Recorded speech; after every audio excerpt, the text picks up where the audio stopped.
Hey, what's up guys, it's Bakes here and thank you for joining me for this episode of my Tracklist rankings. If you haven't seen this series before or maybe just need a reminder, this is where I get an album and I rank its tracklist from my least favourite to favourite song on the album.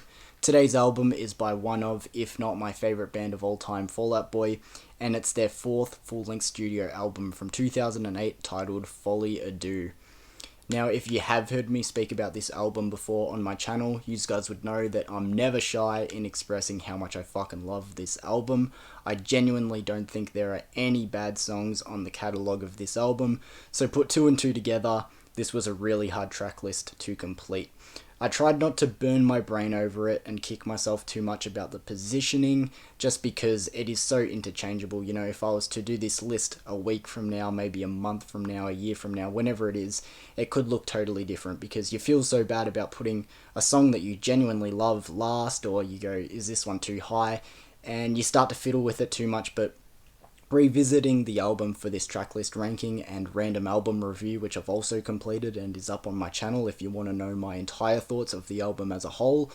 I just sort of went with which ones were sticking out to me this time around. But as I said, a week from now, a month from now, this list could be pretty different. But as I said, I love this album. It was super hard tracklist ranking to put together. This album is 14 songs. This is the version with the cover of Michael Jackson's Beat It, which will also be included on this list. So without delaying any longer, let's start off this list at my number 14, my least favourite song on the album.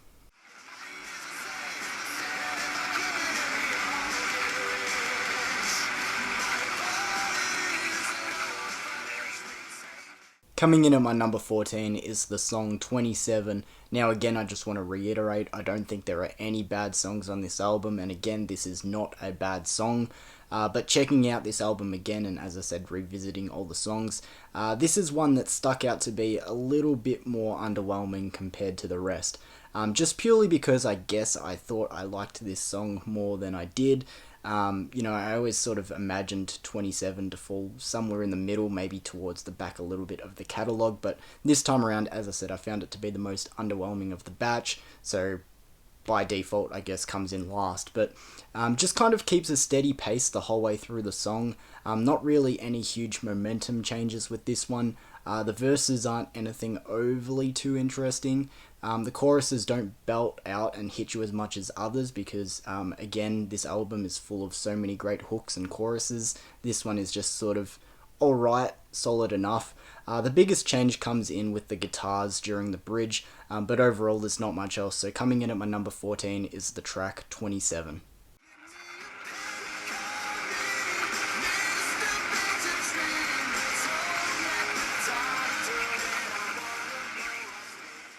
And coming in at my number 13 is the track $20 Nosebleed, and this song just proves how much I genuinely love this album and how I feel there are no bad songs, because I actually remember a very specific time where this was at least one of my favourite songs on the album, so yeah, pretty crazy that it's fallen towards the back this time, but either way, with that being said, this is possibly the most unique song offered off the album as well. Opening the song with this bumping keys of the piano and slowly gets joined by drums and guitars, even though they still linger in the back.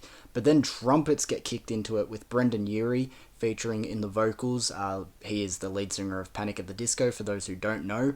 And his vocal style is obviously very well matched with the lead singer of Fall Out Boy, Patrick Stump. Very similar vocal styles, so they just work really well together. Overall, the song's uniqueness, if I had to pinpoint it exactly, comes from the soulful jazz vibe that sort of gets put into this song.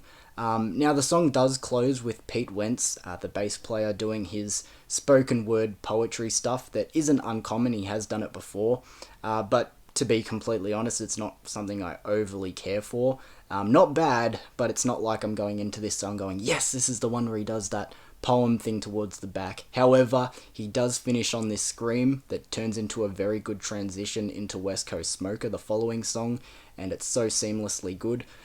For a lot of people, this is probably their least favourite song off the album. As I said, once upon a time, it was one of my favourites, so it's kind of crazy it's fallen towards the back this time around. But either way, my number 13 goes to $20 Nosebleed. And wave 'em like you just don't care.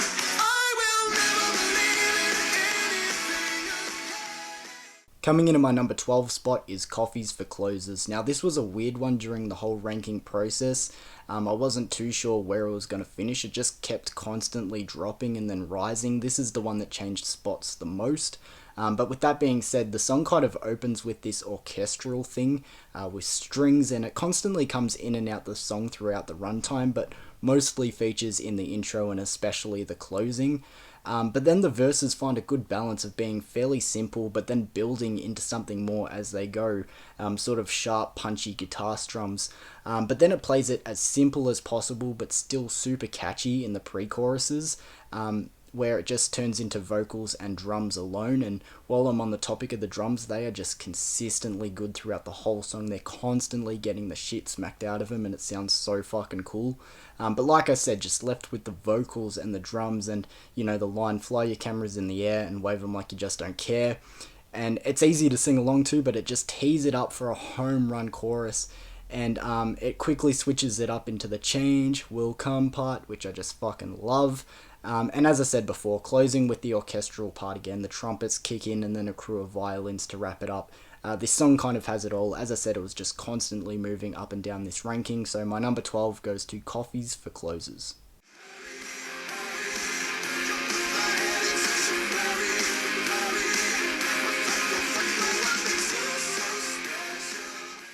This is one that I low-key thought was going to be higher at the end of this ranking, but either way, my number 11 goes to the track Whams. A brooding song to this album, even though it's not the only one of its kind. You also have West Coast Smoker and Headfirst Slide to some extent. But out of those three, even though this one is the weakest this time around, is the one that comes to mind first when I think of the vibe, and somehow in a way is also the most underrated. It's probably just because it gets brought up the least out of the three. But this dark, bouncy bass that is leading the song and then gets boosted with the band when the line "my head's in heaven and my souls are in hell" comes into play, and it just kicks it, and like I've said so many times, and it won't be the last time I say it, just hits a home run with the chorus. The two moments that switch it up the most in this song is the synth bridge, but then the bluesy humming that comes in at the closing, which is pretty similar to the spoken word poetry by Pete Wentz at the end of $20 Nosebleed, where I don't hate it, but I don't necessarily care for it either. But either way, as I said, I thought this one was going to be slightly higher, but for now it's my number 11, goes to Whams.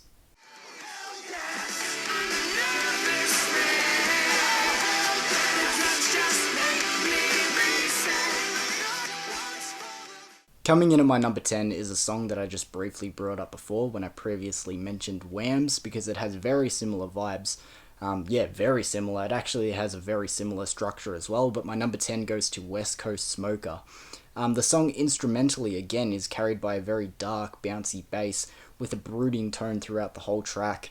Where this one has the first edge is lyrically. Like, every line in this song fucking slaps, and then the chorus is insanely good as well. It's definitely up there for being one of the most, if not the most underrated chorus on the album. It just kicks off with the "oh hell yeah, I'm a nervous wreck," and it's just such a cool fucking line to kick off the chorus. And then while I'm on the topic of that line, towards the end of the song when Pete Wentz comes in with his screaming and he's saying that line over and over, it's just so fucking sick. I don't know what else. It taught me to not feel bad for the suicidal cats because they got to kill themselves 9 times to get it right. It's one of the shortest tracks on the album as well, which is weird because normally when there's a great song you just want more of it, but this one does it right. It's short, sharp, punchy, gets in, gets out, does nothing that it doesn't need to be doing.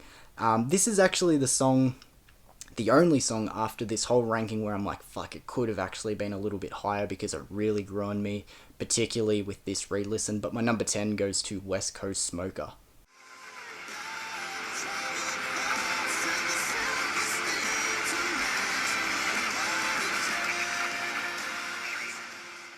The track What a Catch Donny comes in at my number 9. I guess this is the closest thing we have to an acoustic song off this album, but What a Catch Donny really delivers a soulful piano ballad, And again, another perfect example of me saying I don't think there are any bad songs on this album, because again, I actually remember a very specific time where this actually was a favourite of mine off the album for a while.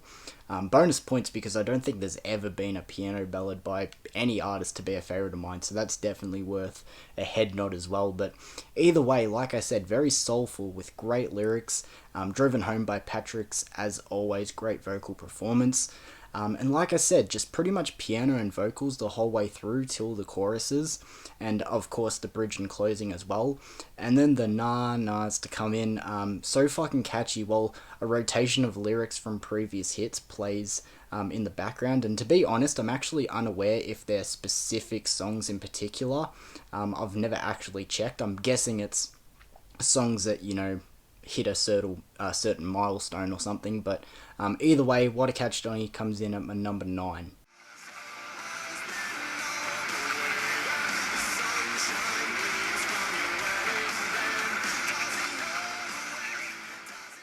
Coming in at my number 8 spot is the track Headfirst Slide into Cooperstown on a Bad Bet.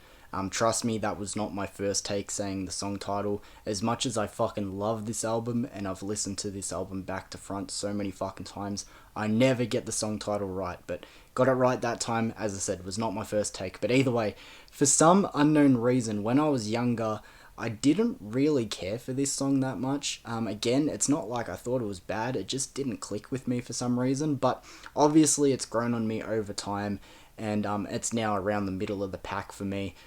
Probably the last of 3 songs that kind of have this heavier vibe, but out of the 3 it feels the most epic, with this dramatic build-ups and tone switches at points.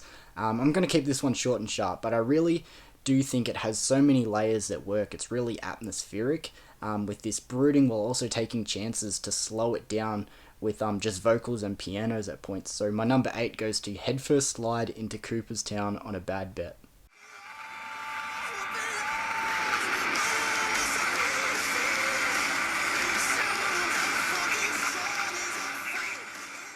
Coming in at my number 7 is their cover of Michael Jackson's Beat It. Now, when the conversation of rock covers of pop songs comes up, I actually very rarely hear this version of Beat It get brought up, which is weird because I personally think it's fucking great. First of all, Patrick Stump's vocal style, being very soulful and rock, perfectly matches the vibe of this song. And what I feel like this cover does a very good job of, maybe not a perfect job, but a very solid job of doing, is setting an example of what a good cover song should be. To me, what a good cover song should be is not the exact same version as the original song, because first of all, that's pointless, but you see so many artists do that. But then not so different that you can't pick out the original blueprints of the original song and what makes the original song so good. With this, it's very clearly MJ's Beat It, like there's no confusion there, but it has enough rock flair and instrumental breaks to make it different and make it its own thing. But that aside, it is also honestly one of my most influential songs in my life. In early middle school, where I was finding myself kind of drifting away from my original taste in music, albums like this one and, other things that I feature here on my channel, that was sort of my original taste in music, and my music identity, if you will, was kind of getting blurred. I was starting to listen to more generic, basic pop stuff, radio stuff that my peers at school and my friends were listening to. As sort of me going, what's all the fuss about? Why are people constantly saying my music's shit and listening to this stuff? And I was, as I was saying, sort of drifting away from my original taste in music, which, looking back, was kind of a bummer. But then I rediscovered this song in particular, and it just got me back into the original genres that I really liked, and made me go, yeah, there's nothing wrong with listening to bands like Fall Out Boy and, again, all the stuff that I feature here on my channel. So definitely one that was influential to me as well. So points there, but coming in at my number 7 is the cover of Beat It.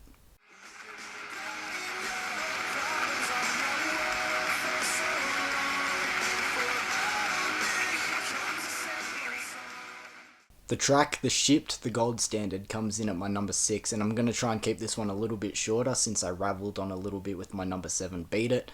But the punchy verses, the dum, dum, dum, but just really simple but works in a really catchy way, obviously.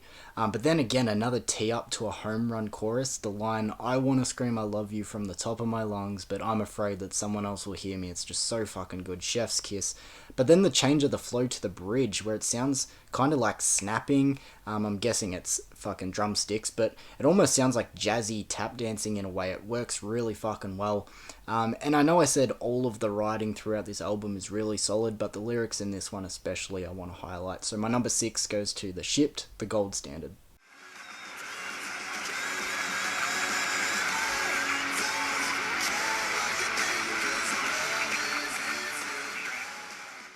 Probably a surprise to a lot of people to not see this song at least in my top 3. But don't get me wrong, still a great song. I just kind of feel like it steals the limelight away from a lot of others. But my number 5 goes to I Don't Care. You would have had to have been living under a rock to have not heard this song before, especially if you were growing up in the 2000s like me. This song was easily the most successful song off the album, all over rock and pop stations on the radio, music video getting constantly played on TV, but it was also so easy to understand why this song was so popular with so many people. Infectious, easy to follow lyrics through the chorus, groovy bass line that gets carried throughout the whole song, the boom boom boom boom boom boom boom, like that in itself is so fucking catchy. And while being groovy and easy to follow for the mainstream listening, still surprising with one of the heavier songs in a way, especially when that last chorus hits. It's just like, fuck, this is actually really fucking good, gets your head banging. But again, in a mainstream light, this song was so fucking rocked, like it was just constantly getting played. I can imagine it was a lot of people's first introduction to the band. Still a great song, but my number 5 goes to I Don't Care.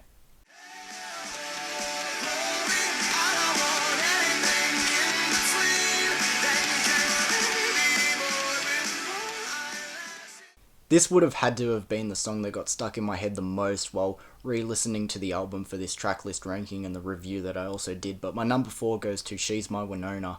I weirdly can't pinpoint the exact feeling I get when I listen to this song. It has a very unique feeling of its own compared to anything else on the album. The opening guitar riff that kicks the song into instant energy, but it's not the energy that you're probably thinking of, you know, it's not anything fast-paced or insane. The verses actually don't feel very full, but it works. But then it leaves it open to this build to the opening line of the chorus that's just impossible to not sing along to. Hell or glory, I don't want anything in between. It's just so fucking good. But then, as I said, it's such a hard one to pinpoint because it's so unique, but also a perfect example of what you would expect to find on this album. I don't know, I just love this song. My number 4 goes to She's My Winona. We go live.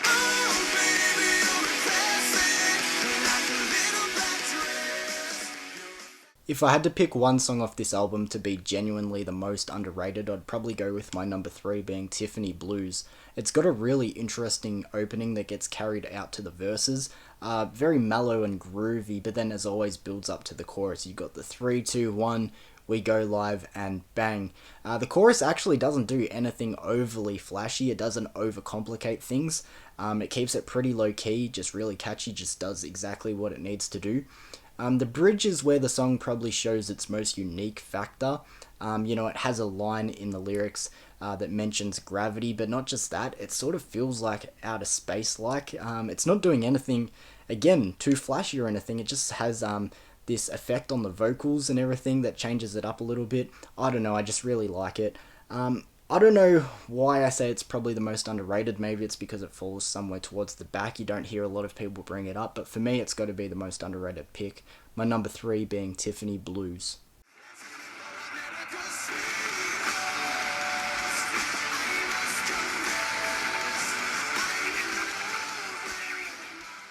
For my number 2, I have the track America's Sweetheart, which is crazy to say that this song is low-key underrated because it was one of the lead singles to the album, but it kind of got outshined in the mainstream by I Don't Care, and obviously I think this is the better of the two.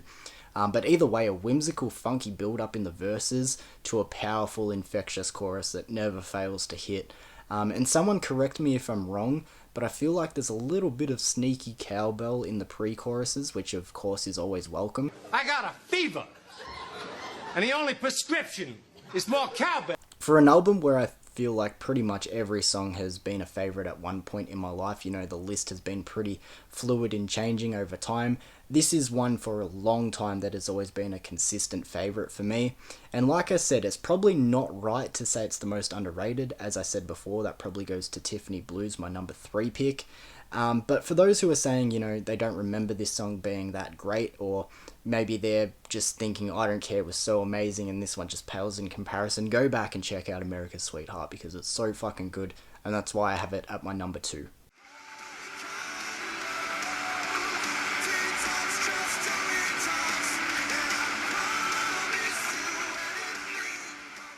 And coming in at my number 1 is the opening track to the album, being Disloyal Order of Water Buffalo. I said in my review for this album that this song was low-key iconic to my childhood. Like, me and my brother still reminisce on memories of this song till this day. When this album first came out, my dad picked it up and he would play it pretty much daily, especially while we were away at our caravan park.